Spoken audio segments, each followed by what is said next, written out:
Bem-vindos ao canal Cerveja Fácil e o maravilhoso efeito Guinness.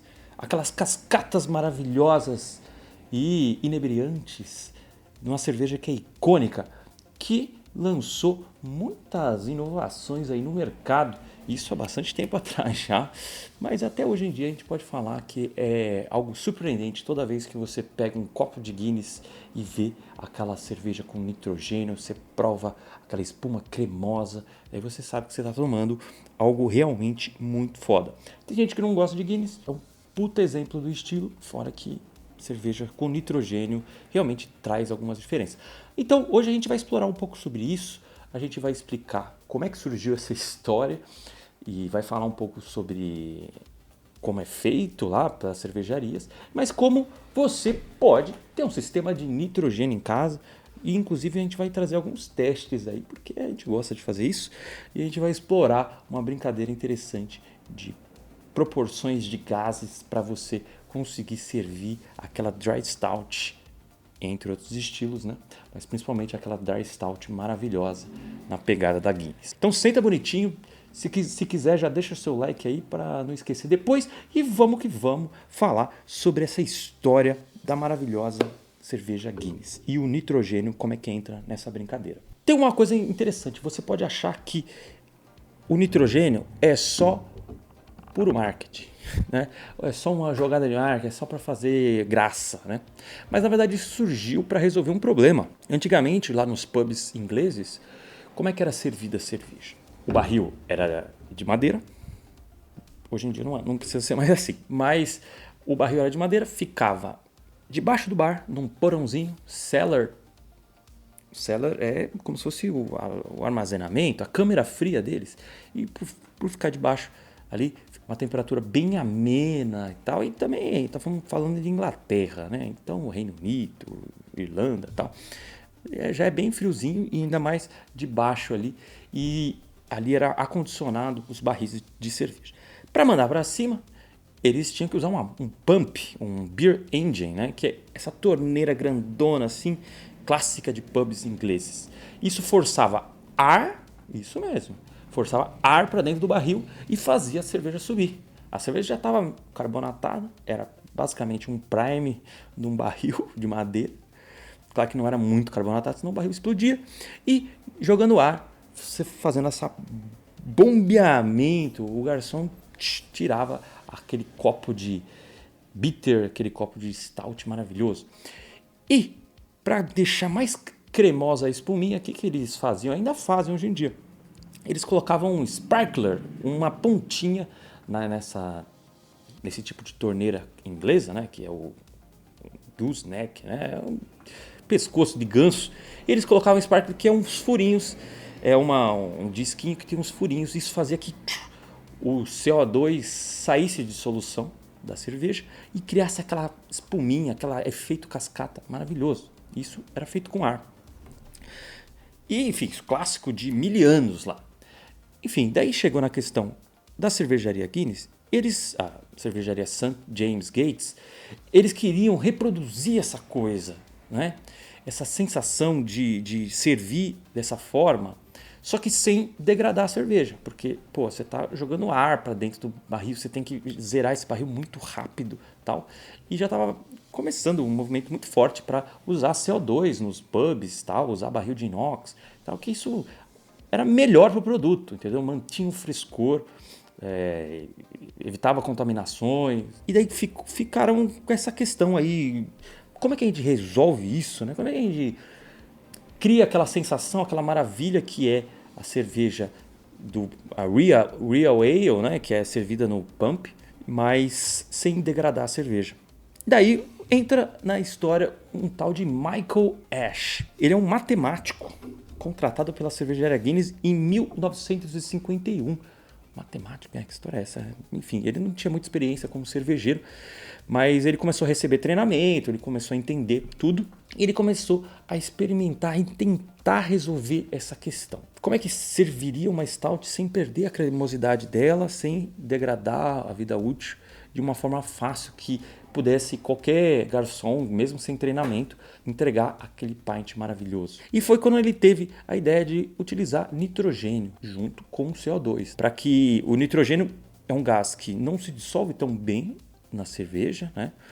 Que nem o CO2 principalmente, e ele consegue empurrar a cerveja, impulsionar a cerveja sem alterar nada dela, que nem o ar faz, né? O CO2 também não altera, mas você consegue umas bolhas bem fininhas que dá aquela espuma muito cremosa para uma dry stout. E ele ficou bastante tempo encafifado tentando resolver isso. E muita gente falando, Pô, que ideia bosta.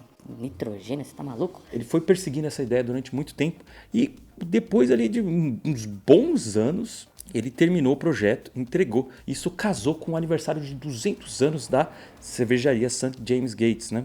Então, a Guinness foi a primeira cerveja servida com nitrogênio pelos pubs. O sucesso foi muito grande. Daí, na década de 60, todas as torneiras que serviam Guinness já tinham mudado para esse sistema. Já estava tudo, a transição toda estava feita porque o pessoal adorava e adora até hoje aquele efeito maravilhoso de cascata. Depois de uns 10 anos desse lançamento, esse sucesso todo, a Guinness pensou numa outra inovação para resolver um outro problema. Como é que poderia trazer essa experiência de servir com aquela mágica do nitrogênio, mas em qualquer lugar, sem equipamentos, ou seja, numa garrafa e depois numa lata? Como é que traz esse efeito maravilhoso? Porque senão vai ser, a pessoa toma num pub, fica curiosa, tal, acha maravilhoso. Depois, quando ela vai comprar a cerveja em outro momento, no mercado, não vai ter a mesma coisa e a experiência vai ser diferente. E daí tem dois caras, o Tony Carey e o Sammy Hildebrand, que eles desenvolveram esse sistema para trazer essa sensação de pub para as latinhas, as garrafas. Daí eles desenvolveram, eles chamam de widget, que depois de muitos testes, vários protótipos, eles conseguiram inserir nas garrafas, fazer funcionar nas garrafas e nas latas de Guinness. Mas o projeto ficou pausado vários anos, tal, e enfim, eles só chegaram no sistema final, que é a da bolinha, que parece uma bolinha de ping-pong que vai em todas as latas de Guinness, né? E muita gente que prova a Guinness pela primeira vez termina a lata e fica, nossa, tem alguma coisa aqui dentro. Meu Deus, tá contaminado, tem uma bola aqui dentro, que história é essa? Mas enfim, a pessoa não conhece direito. Mas como é que funciona isso daí? É uma bolinha que tem um furinho, um pequeno furinho, que permite que cerveja entre, nitrogênio entre lá. Enfim, quando eles estão fazendo um invase da cerveja na lata, né? Enfim, hoje em dia eles fazem muito mais isso na lata. A cerveja já está carbonatada, já tem nitrogênio, inclusive. E daí eles fazem uma pequena adição de nitrogênio líquido na lata e fazem o invase dela também junto com essa bolinha. Quando eles fecham a lata lá, o nitrogênio evapora e gera uma pressão inteira na lata. E faz com que cerveja e nitrogênio entre na bolinha através desse furinho. Beleza, está tudo pressurizado e tal. E entra um pouco de cerveja e fica lá. Show de bola. Quando você abre a latinha, gera uma descompressão muito violenta. E essa cerveja que está lá dentro, e o gás também, tem que sair por um furinho. Isso cria um jato interno e faz todo aquele reboliço, né? Faz com que o nitrogênio e o CO2 já fiquem agitados e comecem a sair de solução. E começa a criar aquela cascata. E o nitrogênio é mais pesado, inclusive. Daí quando você coloca tudo no copo, ele vai se dissolvendo e o CO2 querendo sair. É uma briga, uma dança e algo hipnótico. Mas é bem legal e a sensação que o nitrogênio traz é de uma cremosidade muito maior, tá? Depois dessa história, depois desse contexto, vamos a gente explorar e tentar brincar um pouco com isso, né? Normalmente nas cervejarias, tal, e principalmente para servir e carbonatar uma cerveja assim, se usa um mix de CO2 e nitrogênio, tá? Porque assim você consegue manter uma carbonatação razoável da cerveja e ainda assim usar nitrogênio para criar todo esse efeito. A cerveja que vai nesse sistema, ela é bem descarbonatada, não é 100% flat, mas a Guinness e outras que têm essa pegada, a carbonatação é muito baixa, porque se você for utilizar uma torneira stout, tal, que tem esse restritor ali, vai só espumar. O CO2 tem muito CO2, você vai fazer ele forçar, você vai forçar ele para sair de solução vai sair um copo de leite quase, é tudo espuma. Então não pode estar muito carbonatada a cerveja. Eu comprei faz um tempinho um cilindro de nitrogênio, tal, que é totalmente diferente do CO2. Inclusive o regulador é diferente, ele trabalha com pressões muito grandes, né? E enfim, você tem que ter separado ali o sistema. Mas eu comprei e até foi legal assim, porque ele já veio cheio. Olha que beleza. Eu nem sei onde que eu vou encher quando acabar isso aí, mas vai durar bastante, porque, né? Mas ele já veio cheio, mas só com nitrogênio puro, N2. E, enfim, eu não ia conseguir usar esse beer gas, que é esse blend. Então eu resolvi fazer uns testes e carbonatar um pouquinho e depois usar só ele. Enfim, vamos lá para a cozinha que eu vou te explicar o que eu fiz com uma Dry Stout, que é a receita, nossa, clássica, maravilhosa, a Blackjack, né, que inclusive eu produzi, e tem um vídeo no Cerveja Fácil que a gente dá todos os detalhes dessa produção da Blackjack e putz, é maravilhoso.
Enfim, com a cerveja pronta, daí eu fiz um invase, né, em 3 kegs diferentes para justamente brincar com as variáveis e testar na prática como é que vai ser essa parada.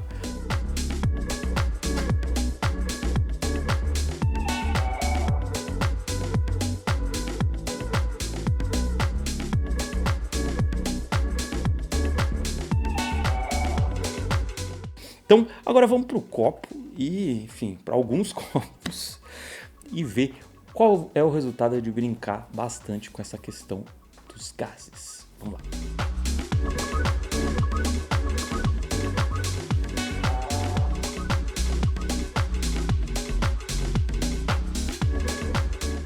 Terminei de envasar, agora vem a brincadeira, né? Vamos testar vários cenários e várias formas, né?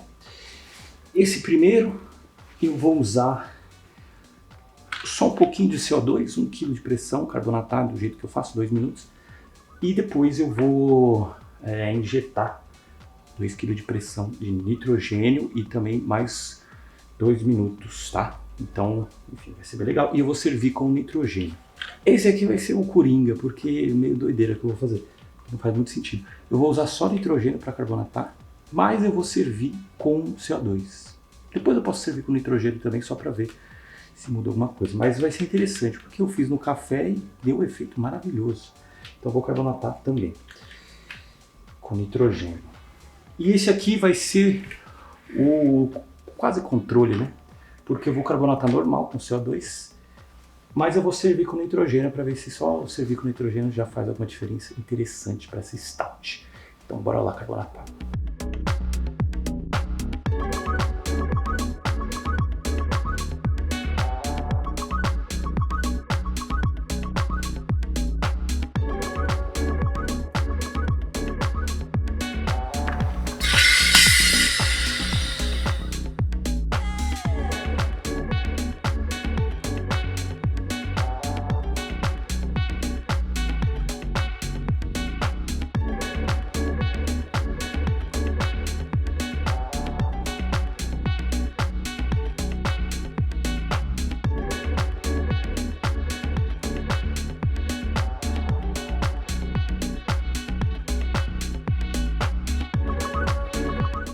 Vamos lá, eu tive que fazer aqui porque vai ser mais rápido, porque eu vou servir também da torneira do Keezer, tá? Eu tô com o keg aqui bonitinho. Esse aqui é o jeitinho, em tese, mais certo, né? Você faz uma cerveja pouco carbonatada e serve com... E daí depois você incorpora nitrogênio e serve com nitrogênio. Então, eu carbonatei ela com 1 kg de pressão, rapidinho. Depois coloquei 2 kg de nitrogênio, agitei bastante, deixei na geladeira por uns 2 dias e tal, enfim, para absorver tudo. E agora estou servindo com nitrogênio e 2 kg de nitrogênio, né? 30 psi mais ou menos, que é a pressão. Tô com o bico stout da Nucatep e bora lá. E você pode fazer uma queda bem grande, tá?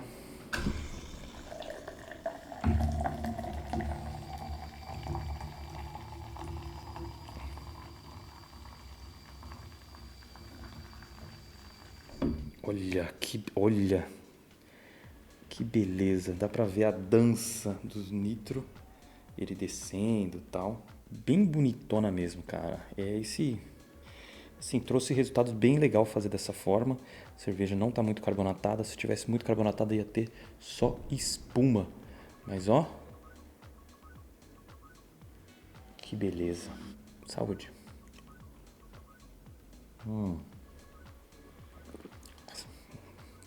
O legal do nitrogênio é que ele dá uma suavizada no torrado e nos sabores da cerveja, né? Então ele deixa uma cerveja que seria bem torrada e amarga, mais smooth, sabe? Ela fica bem suavezinha, o CO2. Ele já entrega um sharpness maior. E, porra, a espuminha cremosinha. Fantástico. Agora vamos dar continuidade para os outros testes.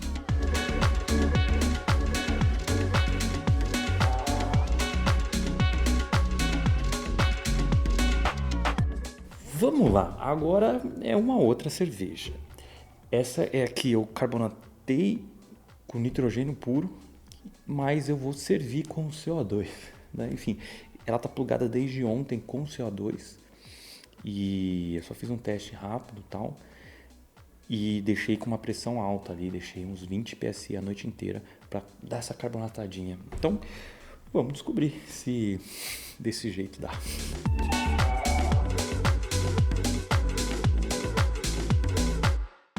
Cara, tá fazendo uma cascata maravilhosa, mas eu tô vendo que não tá perfeito, cara. Perfeito. Uma cascata maravilhosa, mas ó, dá pra ver que tem bastante CO2 na solução já. Daí ele faz uma espuma bem maior. Então, vai ter que esperar um pouquinho aqui, peraí. Mas é bonito. Ontem à noite, quando eu fui testar, ela fez uma cascata absurda. Tá, um negócio fantástico, maravilhoso. Parecia a Nitro Coffee lá que a gente tinha feito isso, que a gente carbonatou com nitrogênio. E, cara, ficou bem interessante. A cremosidade já tinha. Daí eu falei, por que não fazer isso com a cerveja? Enfim, mas vamos esperar um pouquinho. Isso aqui é tudo CO2 que a gente força demais para ele sair através da placa restritora lá da torneira. Mas vamos ver. Nossa, ele tem umas bolinhas muito fininhas, fantásticas. Tem uma cremosidade, mas você percebe que a cerveja falta. Apesar de ter bastante CO2 aqui, pelo menos, né, o que deu para carbonatar durante a noite, você sente que ela não está carbonatada na sua essência. Tem CO2 aqui, não está bem dissolvido, não está arredondadinho. Enfim, entrega um pouco da cremosidade, mas você percebe que falta alguma coisa. Falta ela ter uma carbonatação mais interessante, mesmo que baixa, tá? Aqui tá zero a carbonatação. Daí é uma sensação legal, mas não... Você fala, pô, a cerveja tá flat, né? Ainda assim, é uma stout, dá pra você tomar assim de boa, uma dry stout dá pra tomar assim de boa, é gostoso, a espuma é persistente pra caramba por causa do nitrogênio. Sim, não é o ideal, mas mesmo dessa forma ainda funciona muito bem. E agora vamos pro último teste.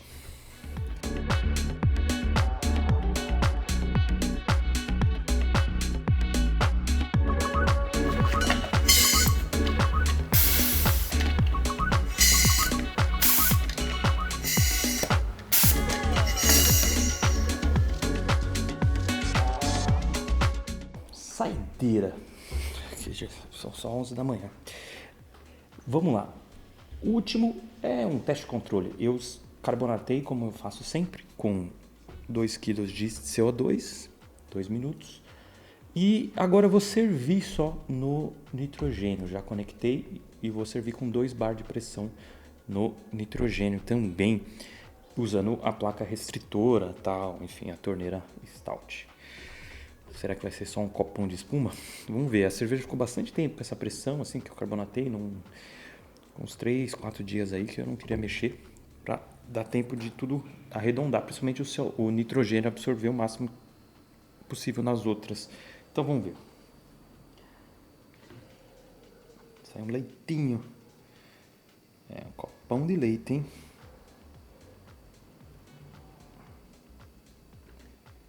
Vocês podem ver. O CO2 inteiro saiu de solução. Ele faz uma cascatinha? Não faz direito. Mas eu vou tirar o bico Stout e a gente tenta de novo. Eu vou colocar o bico normal da torneira, que ele não tem essa placa restritora. Agora vamos lá. Eu acho que eu vou diminuir a pressão, né? Não precisa de 2 kg. Agora tá saindo normal. Sem a placa restritora ali, fica de boa, fica uma stout normal. E também, na verdade, eu fiz esse teste, pode parecer besta, mas também para ter uma breja sem nitro, por mais que eu esteja usando ela para servir, para ver o sabor, se mudou, né? Parece que o torrado é mais presente. Tá bem mais aromática a questão do malte. Interessante. Vamos ver se no sabor é igual. Dá para perceber que tem um bite, né? É mais agudo o sabor, assim, né? Não foi equalizado pelo nitrogênio. Se fosse um gráfico, assim, sabe? O nitrogênio seria tudo mais as arestas polidas, tal. Esse aqui é mais plau. Mas ainda assim, é uma bela receita, uma bela cerveja e vale muito a pena com ou sem nitrogênio. Mas acho que o nitrogênio trouxe coisas fantásticas. Bom, foi mais ou menos isso, esse teste com nitrogênio. Eu fiz isso porque eu queria aprender mais sobre nitrogênio. É algo muito novo para mim, estou brincando agora. E fiz uns primeiros testes e não estava tendo bons resultados. Daí eu falei, vou fazer separado, mexer em cada variável e descobrir a melhor forma de utilização, tal, dado o fato que eu estava com esse cilindro que era nitrogênio puro. Mas que assim, eu vou continuar fazendo algumas brincadeiras com cervejas com nitrogênio, mas eu preciso da sua ajuda. Deixa aí nos comentários quais estilos que você acha que a gente deveria meter nitrogênio lá, como se fosse Velozes e Furiosos. Que carro que a gente vai tunar? Deixa aí que vai ser bem legal. Eu já estou preparando mas mais sugestões podem ser bem interessantes. Para você aprender carbonatação normal da cerveja, daí a gente recomenda o nosso curso de carbonatação forçada lá na nossa plataforma. É bem legal, vai te ensinar tudo, montar sistema de extração, carbonatar sua cerveja, brincar com barril e tal, desmontar certinho, sanitizar. Então vai te dar todo o panorama. Aqui é um pouco avançado, é nitrogênio, você... Enfim, não dá para carbonatar com nitrogênio, vocês viram. Mas, enfim, agora dá para explorar mais coisas, tá bom? É isso, desculpa que o vídeo ficou longo, mas, enfim, são muitos copos. Um abraço e boas brejas.